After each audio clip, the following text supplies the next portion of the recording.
So hello everyone and welcome to Understanding Anxiety. My name is Caroline Carter and I'm the Wellbeing Practitioner at Carers in Bedfordshire. So today we're going to look at understanding anxiety and we're going to have a look about what is anxiety, why do we experience anxiety, and have a think as well, and maybe why some people experience anxiety more than others. We're going to look at the fight, flight, freeze response. We're going to look at common anxiety problems and kind of maybe some anxiety terms that you've heard before but kind of aren't really sure what they mean. We're going to look at symptoms, be that physical, emotional and behavioural symptoms for anxiety.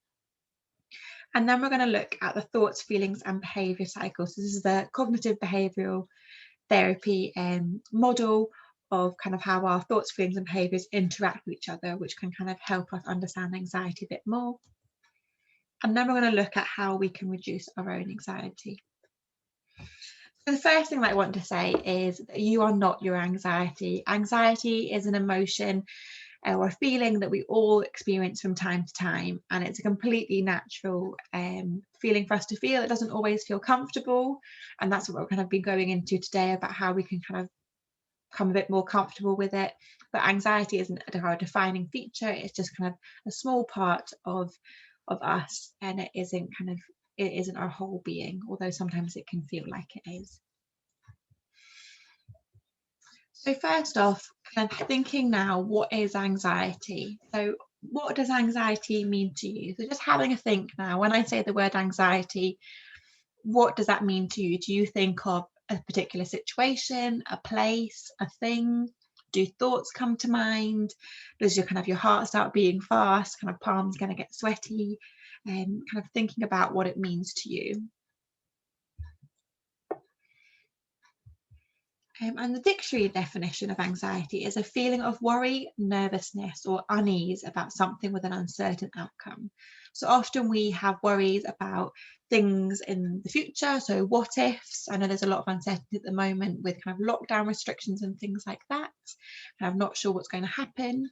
We can often feel uncertain about our future, where we're going to be in one year, 2 years, 5 years, or even further than that. But we can also have anxiety about past situations, thinking about things like, oh, why have I said that?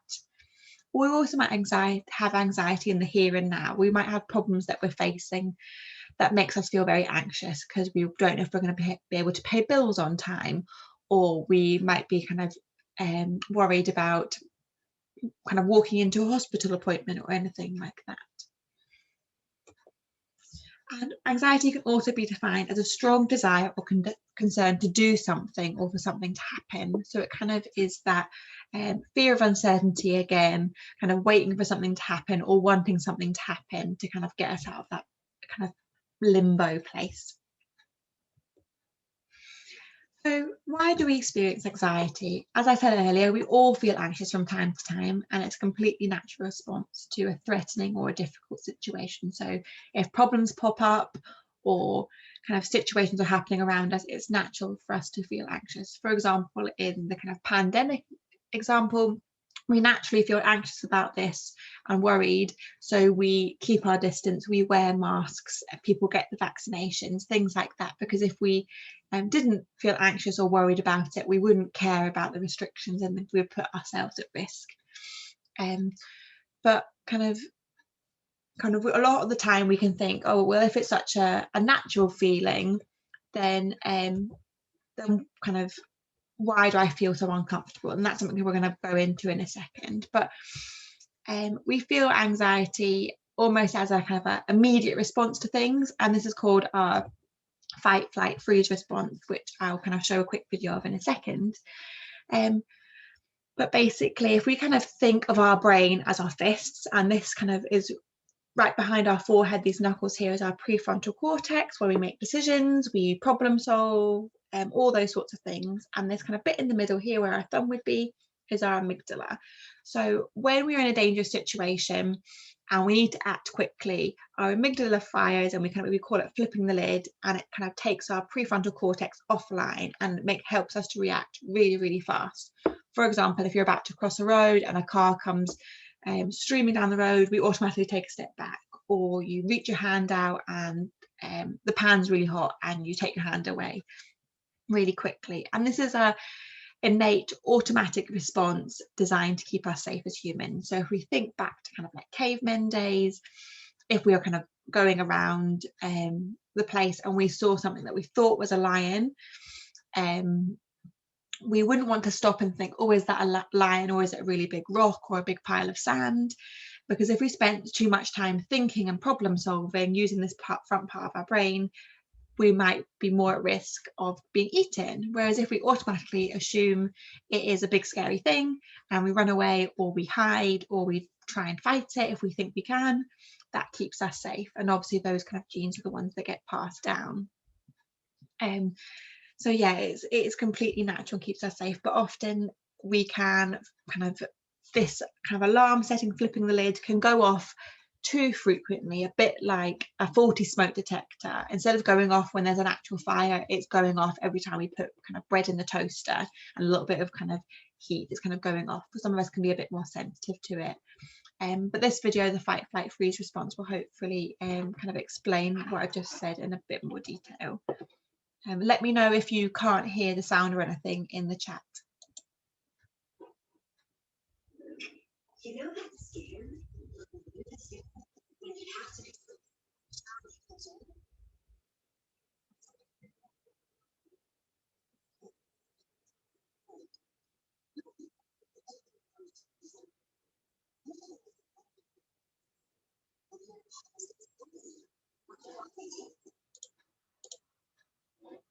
Okay, I've just seen that Jackie and John's message. I'm just going to try and.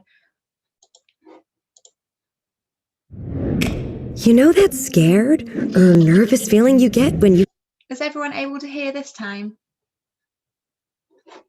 Yeah, it's better. Fab, great.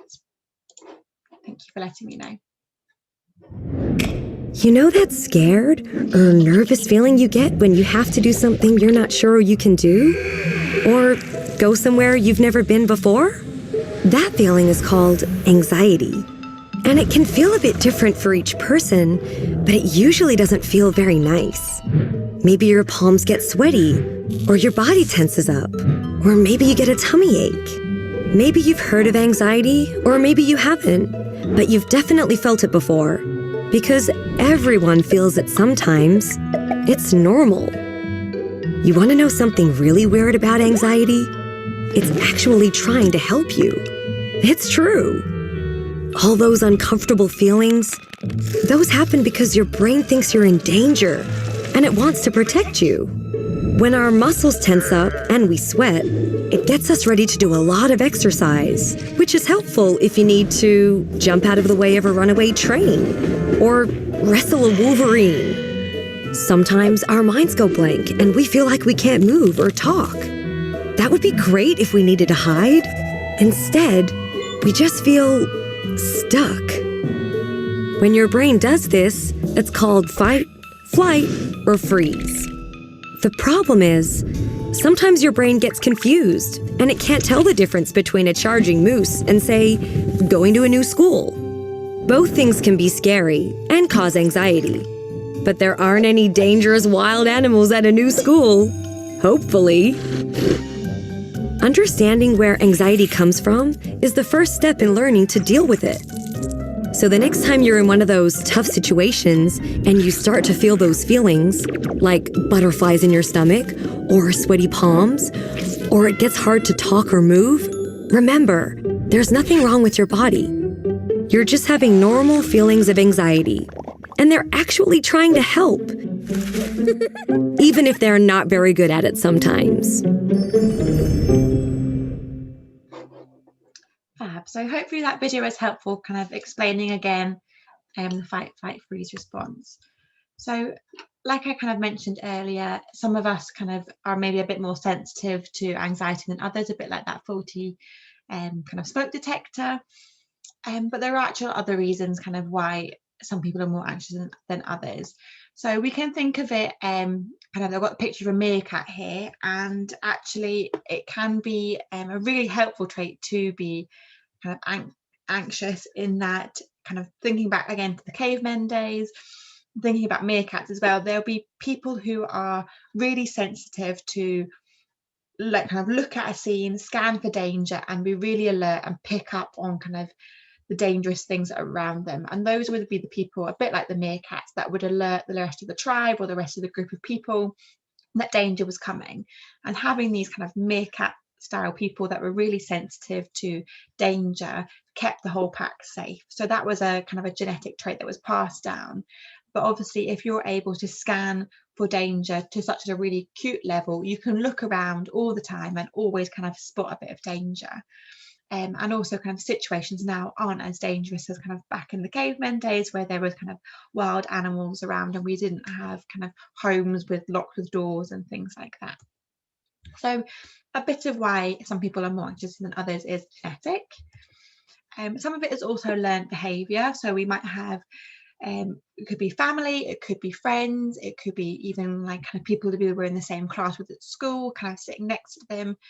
We can learn a lot of the anxious behaviours. And for example, if someone has a phobia of a specific thing, for example, dogs, and it was maybe like your older sibling and they were scared of dogs, often younger siblings also get the same fear, even if they've not had a negative interaction with a dog, because it's a learned behaviour. They see, oh, well, my mum, dad, brother, sister, grandparent, carer is scared when they see this thing, therefore I should be scared by that thing.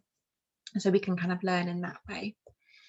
And also kind of current or past experience or difficulties. If we've had a really difficult time in the past or a really negative experience, for example, say at the dentist, we can then feel very anxious to go again because we fear that that situation is going to happen again. Or if the situation that we're in right now is really overwhelming, we can feel more anxious and a bit more on edge. So for example, in the pandemic, kind of the general level of anxiety has risen for everyone because there is so much uncertainty around them. So hopefully that kind of explains why maybe some people are more anxious than others. And for some, kind of it will be a mixture of all these things, or maybe one or two of these things, kind of, but everyone's very different. So we can kind of use the symptoms in our body to see why they would help us survive in the fight, flight, freeze response we saw in the video earlier. So for example, when we're anxious, we find it really hard to concentrate. We may be having a lack of attention, kind of find it hard to stay on one task at a time. We also might experience mind blanks or forget where things are or forget what we were doing.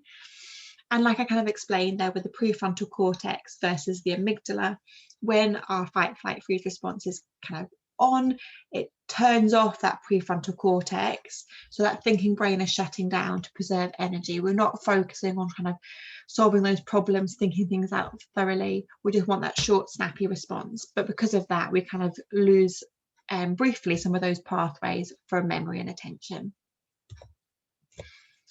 We might experience, when we're feeling a bit anxious, sweating, clammy hands and clammy feet. We might kind of feel red in the face and blush, and that's just a way of our body trying to cool itself down. We might kind of feel that heart rate racing, which can feel quite scary at times. Often we think we're having panic attacks or even heart attacks, which then kind of that fear and that anxiety can build and make that heart beat even faster. And it's beating really quickly because it's getting that blood pumping around the body so that you can run away as fast as you can or fight the dangerous thing in front of you. You might also experience tingly or numb hands or kind of itchy skin or pins and needles as the blood leaves those kind of hands and feet, those smaller organs, and smaller parts of the body and goes to the more of the major organs, again, kind of the fight, flight, freeze response. And some muscles might feel like belly or feel tense. We might kind of get aches and pains if they feel tense for an extended period of time. If we're not actually kind of running away or fighting, or we're trying to freeze and stay still, we kind of feel quite tense. As the blood again comes away from small muscles and towards the larger, more important muscles to provide strength. So it might come to your legs, and so you can run away really fast, or to your arms if you're going to have to kind of physically defend yourself, things like that. You might also experience feeling a bit nauseous or feeling butterflies in your stomach. As the blood comes away from the stomach, it's not focusing on digestion. Digestion isn't important at that precise moment. it wants to prepare yourself for fight, flight, freeze. So it's taking that energy away from kind of digesting that lunch, that dinner, and focusing on kind of providing your muscles with energy so you can run quickly. You might also feel a sudden urge to go to the toilet when we feel anxious. That's not to say we kind of wet ourselves or have accidents, although some people it can happen that way if the anxiety feels really, really intense. But it is an automatic response, because if we were to empty our bowels or go for a wee, that would make our body lighter. So we would be lighter to run away faster, and wouldn't have to kind of carry that extra weight that we're holding on to. So when is anxiety a problem? I've kind of explained that anxiety is a supernatural response and the symptoms that we feel are really natural. So then maybe why does it feel so uncomfortable? Why is it a problem for us sometimes? And we can think of anxiety a bit like this seesaw here. So ideally we want this seesaw to be level, but when we feel anxious, it's tipping one way. So it's tipping towards kind of overestimating that likelihood of an event or the severity of an event. For example, you might think your house is going to burn down, but that might not be very likely, but we kind of blow that likelihood up in your head. Or for example, if say you left your straighteners on or you left the hob on, the severity might not actually be that bad because you would notice it and turn it off and only have a little bit of damage. But in our head, we go to that catastrophizing, imagine that worst case scenario, and we think we overestimate that severity of that situation. And then on the other hand, we feel like we're not able to cope. We underestimate our ability to cope. We think, I can't do this, I don't know what to do, I'm useless, I never get things right. We say all these kind of negative things to ourselves, that we wouldn't dare to say to other people, but we kind of minimize that ability to cope, and that scale just tips more and more and more. And that's when anxiety becomes a problem, when we kind of we don't feel able to cope with the situation at hand.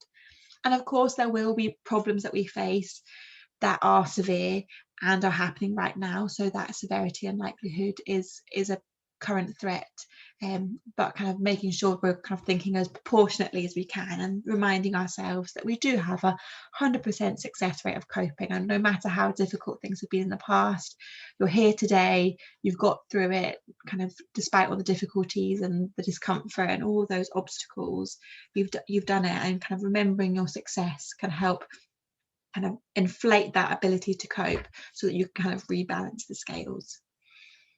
So anxiety also becomes a problem when it's affecting our sleep. Sleep's often the first thing to go or have difficulties with when we're anxious or stressed, and having a good night's sleep is really, really important, because sleeping well alleviates anxiety, it helps alleviate stress, it helps our mood, it helps us to kind of regulate our emotions. So if our anxiety is affecting our sleep, we can then start getting in that negative cycle of, I can't sleep, I have a bad night's sleep, I'm unable to focus, which makes my anxiety worse, and we kind of keep going in that cycle. It can also be a problem when it's interfering with our work or our caring role or being in school or things like that, when it's affecting our brain so much that we just feel unable to cope with what's at hand, or we feel unable to concentrate on things that were important to us. And it's also important to think of anxiety in regards to kind of isolating ourselves. Often we avoid situations or avoid people or keep ourselves to ourselves, whether that's in our bedrooms, in our homes, kind of maybe more than we usually would, because our anxiety is kind of making us fearful if we're exploring outside kind of our current surroundings. So when these things start to happen, it's helpful to kind of take a note of them and ask for help if you kind of don't know what to do, or kind of do things to help kind of reduce your anxiety and help you kind of feel more yourself again. So hopefully as we go through the presentation, you'll have a couple of ideas of things that you can do if you're kind of noticing your anxiety is getting a bit too big for you to handle. So common anxiety problems that you might have heard of before: generalized anxiety, social anxiety, separation anxiety, specific phobias, obsessive compulsive disorder or OCD, and post-traumatic stress disorder, PTSD. So I'm going to be covering mainly the top three in a kind of detail and more about their symptoms, The bottom 3 specific phobias, OCD and PTSD, usually need a medical diagnosis from a medical professional, and often their treatment plans kind of through your GP or kind of private therapy. It's not something that we're going to cover in that much detail today. I know for things like phobias, even when talking about specific things can kick off people's phobias, so we won't kind of go into too much detail about that today. So generalized anxiety disorder is kind of often shortened to GAD, and it's when we have persistent, excessive and intrusive anxiety. So we maybe experience this multiple times a day, or might feel like all day.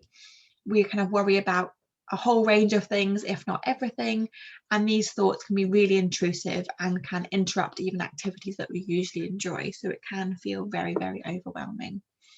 So some examples of symptoms we might feel is restlessness, fatigue, that excessive anxiety and worry, increased muscle aches and soreness because we're kind of feeling quite tense all the time, that impaired concentration. We might feel that we're more irritable or more frustrated, kind of have a shorter fuse going from 0 to 100 really, really quickly. And we might have those difficulties sleeping. So the next one is social anxiety disorder, often again shortened down to SAD, which is a bit confusing sometimes because it also looks like seasonal affective disorder, which is kind of when we're not getting, when our mood is affected by the weather around us, or for example, we're not getting enough vitamin D from the sun. But social anxiety is a fear of or anxiety of social situations. So it's not necessarily a fear of people. People who have social anxiety can actually be very sociable people and really enjoy other people's company, but it's just spending time with people that they feel comfortable with, friends, family, people they know well. It's kind of being in a social situation, meeting new people, kind of walking into a party by yourself, things like that can feel overwhelming. And even right now, a lot of us might be feeling more social anxiety than we normally would as we start re-engaging with friends, family, neighbours, people in our communities after not being in that environment for quite some time. We kind of think, oh, what do I say now? What is social etiquette? Kind of, how did I used to see multiple friends in the day? I find this really tiring. And that's really normal because we've been out of sync of our usual social patterns. Getting back into it will take some time to adjust, and we're all kind of in that boat. We've been learning to communicate over screens like this instead of face to face, so it takes some time to readjust back into it. So kind of examples that you might experience in social situations if you kind of experience social anxiety: you might have a lump in your throat, kind of get quite a dry throat. You might kind of have some muscle tension and pain. Often when we're anxious, we hold a lot of tension in our throats, in our jaw. We clench our jaw so we can get some pains kind of up in our cheekbones or up in the temples. Often our tongue is at the roof of our mouth, and our shoulders can even be kind of right up here. So taking the kind of time to actually relax the shoulders, relax the neck, relax your jaw, relax the roof of your tongue from the roof of your mouth, and kind of just noticing when you're doing that. You might kind of really feel that flight response, the fight, flight, freeze response. So you might want to escape, run away, or just avoid eye contact, avoid people, kind of maybe look at your phone, keep yourself to yourself to kind of avoid speaking with other people. You might feel nauseous or dizzy, kind of have that racing heart, blushing, sweating, shaking, kind of all those symptoms that we've seen before are that natural response to fight, flight, freeze. And the next one is separation anxiety. So this is an extreme fear or distress when separated from an emotional attachment or a place you feel safe. So an emotional attachment can be a person, it can be a pet, it can be family, friends, partner, loved one, anything like that. And again, something we're seeing a lot of kind of as people re-engage after lockdown. For example, kids going back to school can be really tricky because you've had so much time with their carer or parent or siblings at home. Kind of readjusting kind of back into a school environment where they're separated from whoever they've got at home for 7-8 hours a day can feel like a big step for them. Or it can even be leaving a place that you feel safe. So during kind of the pandemic situation, we've had those kind of rules, kind of stay at home, stay safe. So leaving our home can feel like we're not feeling as safe as we used to. And that for some people cannot be not leaving their bedroom, or it can be for others kind of not leaving their home, and obviously kind of doing it in a step-by-step approach, kind of helping you feel more comfortable as you kind of explore outside the home. It doesn't have to be kind of going straight out to see loads of people, kind of small steps, and maybe a walk in the garden, then a walk down the road, then a walk to the park, and so you're kind of increasing where you feel comfortable, kind of expanding that safety zone. So some symptoms of separation anxiety might be reoccurring and excessive anguish about being away from loved ones. So kind of thinking about that separation, kind of feeling really worried about what's going to happen to you or them when you are separated from each other. You might get lots of stomach aches and headaches, feel quite nauseous, kind of the typical symptoms of anxiety. We might see kind of a refusal to be away from home, or a general avoidance too. And we might have repeated nightmares about separation. So dreams are a bit of a funny thing. No one is kind of, research is still exploring exactly why we dream and the purpose of them, but kind of one theory is that we dream or kind of have nightmares about things that we're worried about as a way to protect ourselves. So it's a bit like, so for example, if I'm scared of being away from a parent, then when I go to school, if I have a nightmare about it, it's preparing myself for, if that situation happens, how am I going to feel, kind of preparing us emotionally for those events. But then our dreams are still very emotional, so we can find them really, really distressing. But it's kind of a way of our brain kind of processing kind of that, imagining that's going to happen. But those what if scenarios can be very distressing. So I'll briefly, kind of like I mentioned, go through specific phobias, OCD and PTSD, but I won't kind of go into them in too much detail. So phobia is an extreme or irrational fear or aversion to something. So this might be to a particular animal, it might be to a particular weather, it might be to kind of a form of transport, it might be to kind of absolutely anything. And it can be kind of a really severe reaction or want to avoid that thing for one reason or another. Yeah, but yes, Elizabeth said there, kind of a phobia to loud noises, absolutely. So it can be a fear to anything, and that can feel really overwhelming. Absolutely, when we experience loud noises or people shouting, things like that can be really scary.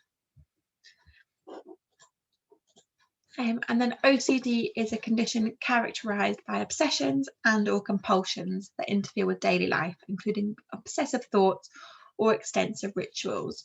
So often there's a misconception that OCD is just being about kind of being particularly clean or very hygiene focused, or kind of being very tidy and organized.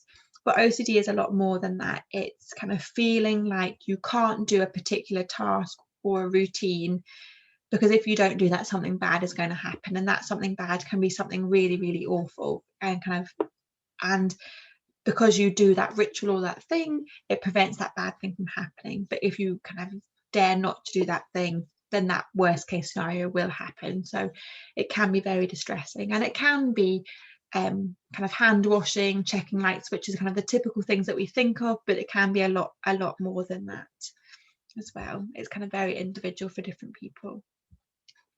And then PTSD is a condition in which people experience a variety of symptoms following a traumatic event. So they might have flashbacks or nightmares, they might have intrusive thoughts, and they might experience anxiety, avoidance of things or places that remind them of that traumatic event. And they might have quite drastic changes in mood and thinking kind of follow that incident. Great. So now we're going to have a look at symptoms. So thinking about anxiety, thinking about what symptoms do you experience when you have anxiety? Kind of, is there certain thoughts that come to your mind? Is there certain behaviours that you engage in when you're anxious? Do you kind of feel it in your body in a particular place? Kind of thinking about, where do you feel anxiety? And then we're kind of going to go through some symptoms, but just kind of take a think to think about how it feels for you.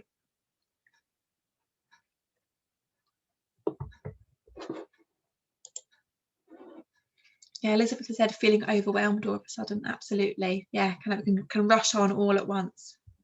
Yeah, thank you for sharing. So some examples of physical symptoms: we might experience stomach aches, feel nauseous, kind of feel that butterfly sensation. We might get headaches, migraines, which obviously can affect our eyesight as well, or kind of feeling lightheaded, feeling quite dizzy and quite faint. We might experience shakiness, which could be kind of feeling jelly-like legs, or it could be, kind of when you shake your legs or kind of tap or kind of feel a bit fidgety. Like I said, dizziness, feeling faint. Might experience sweating, an increased heart rate. Chest pains, again, could be linked to the heart rate, or can you kind of feeling quite a tight sensation up in our chest. You might feel tingling in parts of the body, kind of like a pins and needles or an itchy skin sensation. Yeah, absolutely, kind of trembling and shaking, absolutely. Feeling too hot or too cold, kind of having that fevery sensation. Yeah, can also make us kind of feel a bit faint as well, as our body tries to regulate. And itchy skin. And then some emotional symptoms as well that might not be able to kind of see from the outside, but we can feel inside. Difficulty concentrating, really finding it hard to make decisions, feeling really indecisive, and that can be things from picking what to wear or what to have for dinner. It can feel really overwhelming sometimes. We might get sudden mind blanks, forget what we were meant to be doing, forget something on our shopping list, forget people's names, forget the names of common objects, absolutely anything. Kind of like Elizabeth mentioned before, feeling overwhelmed, absolutely is one. Fatigue, even if we're spending lots of time in bed, we can still feel really tired because we're not having good quality night's sleep. We might also feel restless, kind of can't sit still, feel like we're shaking all the time, wanting to kind of play with things, our minds flitting from one task to the next, worried about multiple different things. We might feel nervous, we might feel tense or fearful. We might experience sleep difficulties or insomnia. And then some behavioural symptoms that we might experience. We might have the avoidance, which could be avoiding certain places, certain things. If we say, I kind of feel anxious about going to the dentist, we just don't book appointments, or it could be a kind of avoiding going to certain areas that you might see people. Seeking reassurance, you might constantly check that you've done things right. For example, locking your car when you go to the supermarket, you might kind of press it, kind of check the door handle, check it again. You might kind of ask people the same question over and over again. You might look at the time on your clock and then automatically forget it, and then you have to look again, kind of seeking that reassurance. You might be asking kind of friends and family and things like that, but that is a common behavioural symptom of anxiety. Also feeling irritable, feeling frustrated, kind of feeling angry, that we have quite a short fuse. It's often when we feel more anxious. We might have a loss of appetite, or the opposite, we might comfort eat as a way to kind of help ourselves to feel better.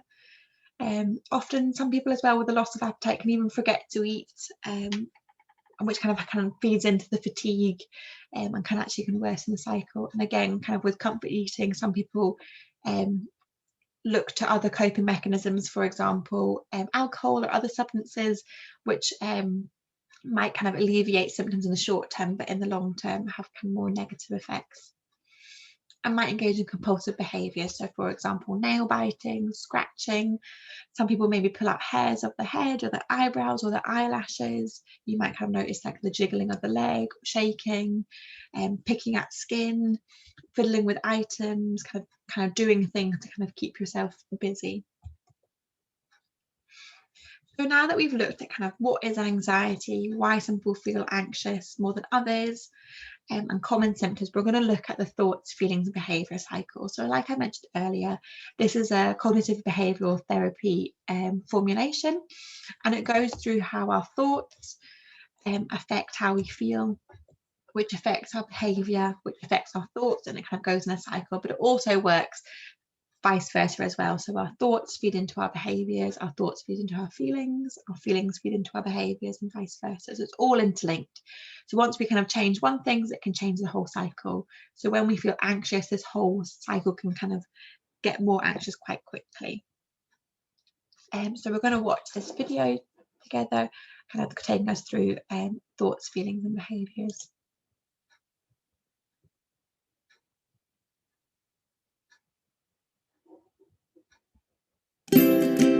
Fame Kids presents Thoughts, Feelings, and Behaviors. The human brain is amazing and complex. It helps us with everything we do from day to day.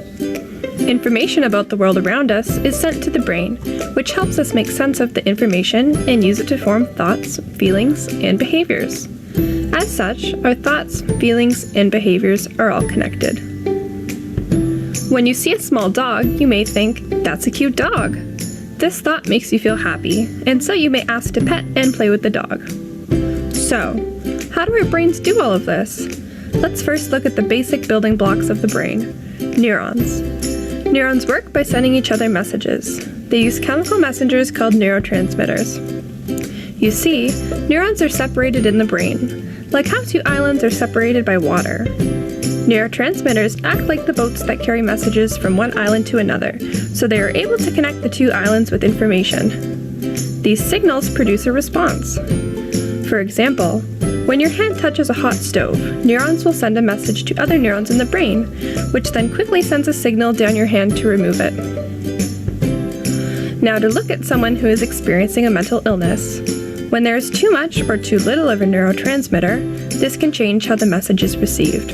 Because of this, it might be hard for someone with a mental illness to control their feelings or change their thoughts easily. As a result, the person may have different thoughts and feelings, which we know are linked to how we act. Someone experiencing a mental illness may react to a situation differently than what others may consider normal. For example, instead of seeing a small dog and thinking that it's cute, they may think it's dangerous. Therefore, they may feel scared and would run away yelling. However, we can try our best to take care of our mental health by choosing positive thoughts. For example, let's look at some thoughts that we might have on the first day of school. You may have a negative thought about not making any new friends. Thinking about this, you feel sad and worried. From this feeling, you may end up crying. On the other hand, you can have positive thoughts. By thinking that you're going to meet new people and make new friends in your class, you feel happy.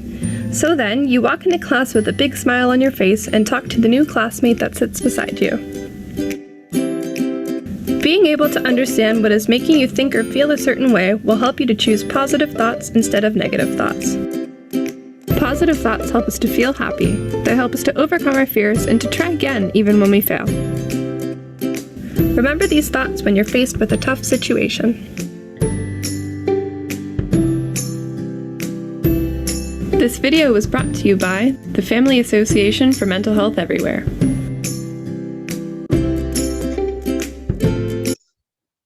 Yeah, so hopefully that helped kind of explain the thoughts, feeling, behaviour cycle a bit more for you. So I'm going to go through a couple of examples. So for example, imagine that you're walking down the street and you see something out the corner of your eye, and a neutral cycle of the thoughts, feeling, behaviour cycle would be, oh, it's just a cat. And if you like cats, you might think, oh, I feel relaxed, I'm going to carry on walking. And that's kind of quite neutral, nothing kind of exciting is really happening there. But for example, if I was maybe in a bit of a negative thought space, I see a shape out of the corner of my eye and I automatically think, it's a mugger. So I feel really, really frightened and I look for somewhere safe. So obviously, if it is a mugger doing this behaviour, would keep us safe. But if it is just a cat, we're going to feel a bit silly if we're kind of crouching in the corner behind a bin or something like that, and it's a little cat that just walks past. So what we want to do is try and think of our kind of challenge our thoughts sometimes and help us think rationally and think of kind of the likelihood and the severity, a bit like that seesaw back in the beginning of, okay, so how likely is it that it's going to be something really dangerous? Kind of how many times have I been in a dangerous situation before? And for some situations, your experience might be quite negative. So for different specific cycles, it might kind of act really quickly versus other situations. For example, if you've had a negative experience at the dentist, it's going to be harder to change your thoughts because you've had a negative experience versus someone who's never had a problem at the dentist.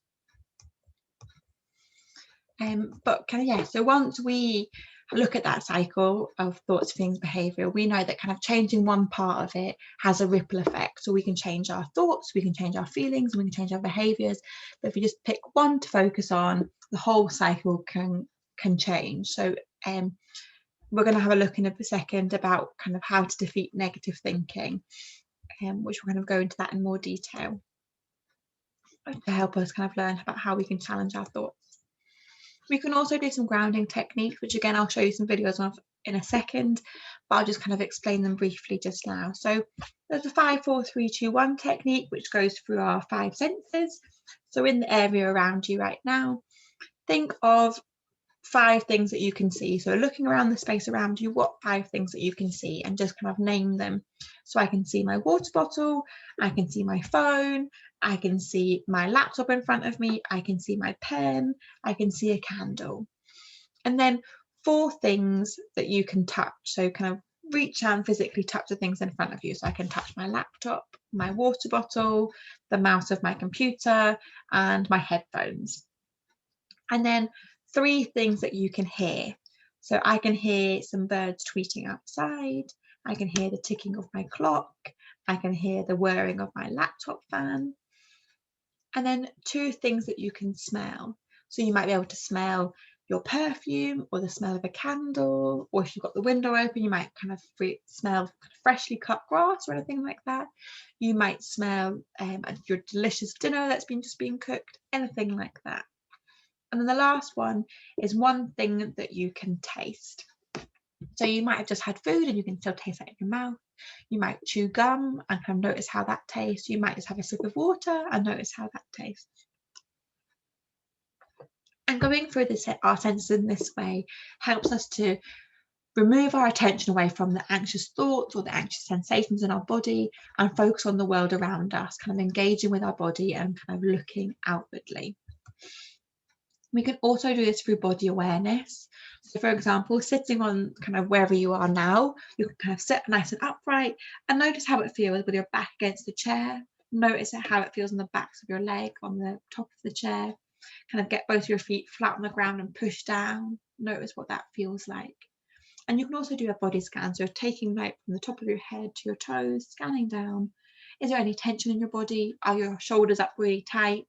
Is your jaw clenched? Is the tongue at the roof of your mouth? Kind of taking note of those things so you can relax yourself. And you can also do body awareness through progressive muscle relaxation, which is a really good technique kind of before bed. So lying down, you focus on your toes, you scrunch them up really, really, really tight, and then you relax. And then you kind of focus on your calves, tense them up really, really tight and relax. And then your knees, tense up really tight and relax. And you work your way up your body all the way to the top of your head, and then you tense everything all together and relax. And that constant tension and relaxation helps to kind of encourage your whole body to relax and let go. But you can also do it, obviously, kind of if you're in public, scrunching up your whole face, your whole body, it can be quite obvious, but you're kind of just scrunching up your toes and relaxing them, or your hands and relaxing them, can be really helpful. You can also do mental exercises. So you want to try and find something that's distracting enough to not think about your worries, but not too strenuous that cause your anxiety thinking about it. So for example, if I said do your 2 times tables, you can do 2, 4, 6, 8, 10, 12, so on and so forth really quickly. So that wouldn't be too good an exercise because it's too easy. But if I said kind of count your prime numbers up to 100, if you're not very good at maths, that's going to be something that's actually maybe a bit strenuous. So doing things like, okay, count back in 7s from 100, or think of all the names that you can going through the alphabet. So A for Anna, B for Ben, C for Sierra, kind of going through that way. And then you can do things looking around you. Oh, what can you see where you are? That's green.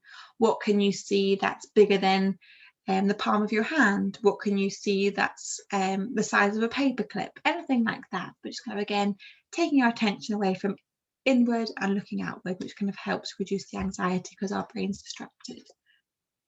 We can also do breathing techniques. So deep breaths, breathing in through the nose and out through the mouth.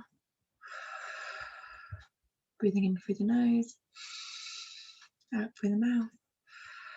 And with our deep breaths, we want to kind of do a couple of those, making sure we're kind of breathing really deeply. We can keep our hands on our belly and notice kind of how that feels, feeling the breath going in and out.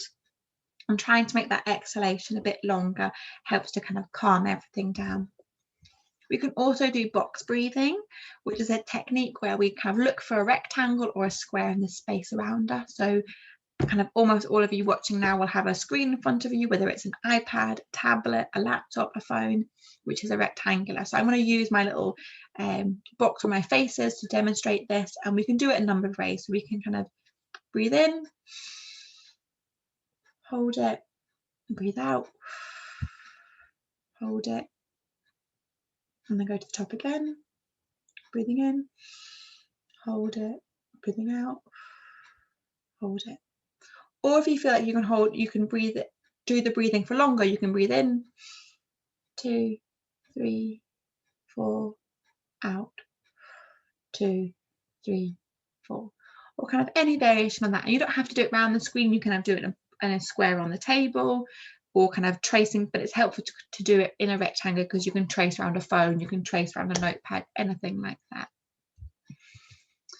And then also things that can help is planning ahead or creating a schedule. So if you've got lots to do, some people really like writing to-do lists or creating a schedule. For other people, this can be more anxiety provoking. So kind of knowing what works for you is really important here. Not every technique will work for everyone, and that's absolutely okay. Kind of just keep try different things and see what suits you best. So we're kind of going to watch some videos and kind of go through some of the examples. So as the videos play, I really encourage you to have a go of these activities yourself and see if they help you. So this is a 5, 4, 3, 2, 1 technique. This technique will take you through your 5 senses to help remind you of the present. This is a calming technique that can help you get through tough or stressful situations. Take a deep belly breath to begin. Number 5. Look around for 5 things that you can see and say them out loud. For example, you could say, I see a burger. I see a bird. I see a soccer ball. Number 4. Feel. Pay attention to your body and think of 4 things that you can feel and say them out loud. For example, you could say, I feel my feet warm in my socks. I feel the hair on the back of my neck. Or I feel the pillow I'm sitting on. Number 3. Listen. Listen for 3 sounds. Say the things out loud. It could be the sound of running feet, an airplane flying by, or the sound of a dog barking. Number 2. Smell. Say 2 things you can smell. It's okay to move to another spot and sniff something. If you can't smell anything at the moment, or you can't move, then name 2 of your favorite smells. Number 1. Taste. Say 1 thing you can taste. It may be the toothpaste from brushing your teeth, or the flavor of your bubblegum. If you can't taste anything, then say your favorite thing to taste. Take another deep belly breath to end.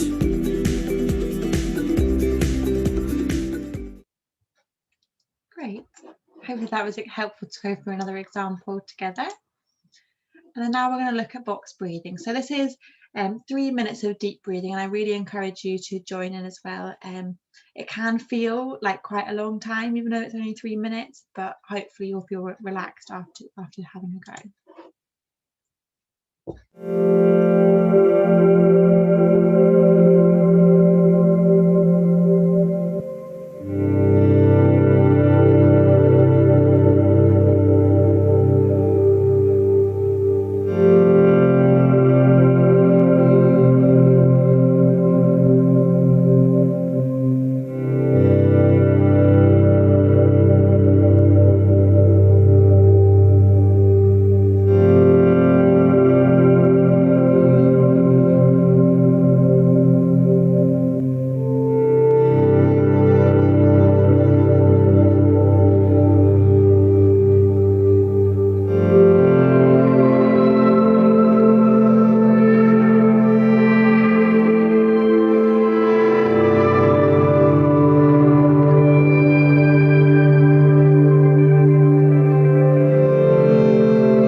Yeah, so hopefully you're feeling a bit more relaxed after doing that breathing.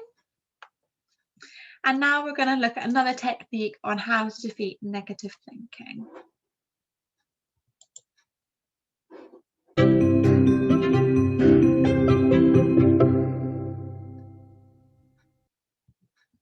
Negative thinking is one of the biggest obstacles we face in experiencing more happiness. But there's hope. Here are 2 strategies based on cognitive behavioral therapy to defeat your negative thinking. The first is to distract. When you're heading into a social gathering and you begin to wonder, what if I don't connect with anyone? Am I even likable? Do something that lifts your mood. Generating a positive emotion will counteract the anxiety you feel. Listen to a song that makes you smile, or take a moment to appreciate people in your life who love you. Positive emotions literally undo the effects of anxiety by lowering our heart rate and muscle tension. We often believe that our negative thinking is true, but in reality, our minds feed us messages that range from mild embellishments to outright lies. Here, we might prefer to combat. Imagine yourself in court. You are the prosecutor, and your negative thought is the defendant. He's guilty, and you know it, but he's pleading not guilty and sticking to his story. Your task is to get the judge to hear your side. So when the negative thought shouts out, "You're not good enough at your job," you need to consult the evidence you have at your disposal to prove it wrong. Argue back with the strongest piece of evidence you can find. For example, "I am good enough because every performance review I've had has been positive. I'm currently being considered for that promotion, and my boss told me last week how much she enjoys working with me." Bring your best version of a tough lawyer to that courtroom and convince the judge that the negative thought doesn't deserve his or her attention. After all, the judge is you. Both of these strategies, distract and combat, are skills anyone can learn and get better at with practice. Remember, with each negative thought you defeat, you've successfully earned your own happiness.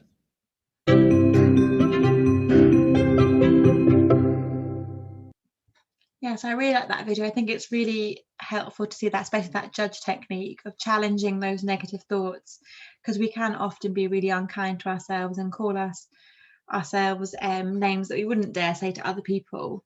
And it's really important to kind of be kind to yourself, challenge those thoughts, and kind of think of that evidence that goes against those negative thoughts that pop up for us.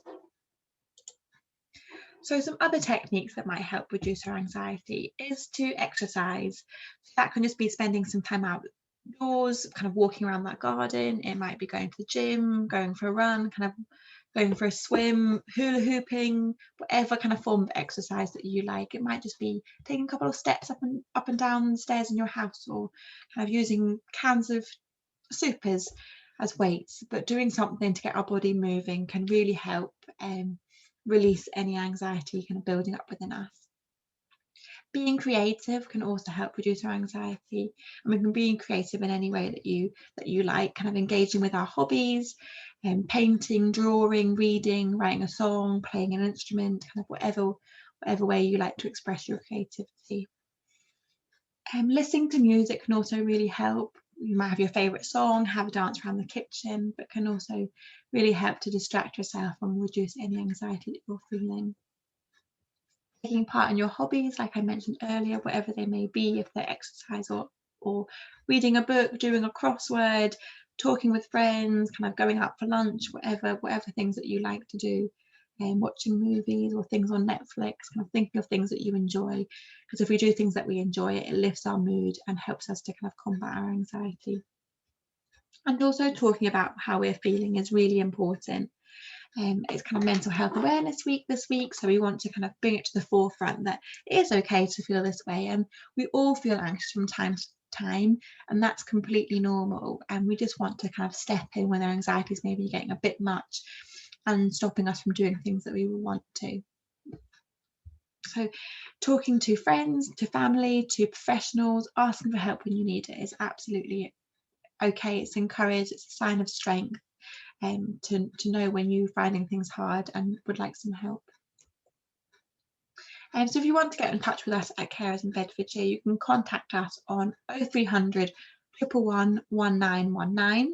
If you would like more information about wellbeing and things that we offer regarding our one-to-one wellbeing sessions or kind of other groups and events that we have going on, you can email myself at wellbeing@caresinbed.org.uk, or you can contact myself, Caroline Carter. So my email is caroline.carter@caresinbed.org.uk, or you can just call our main line and ask to speak to the wellbeing practitioner and you'll be sent through to me. Or you can look on our Carers in Bedfordshire website, and we have loads of kind of groups on. We have wellbeing sessions in person, walking groups, lots of kind of carer specific groups, all sorts of things on. So I really recommend looking at the website and kind of seeing what takes your fancy. But I'm going to stop with the recording now, and for those of you attending in person, you can ask any questions or kind of have a chat about things that we've gone through. But thank you for joining.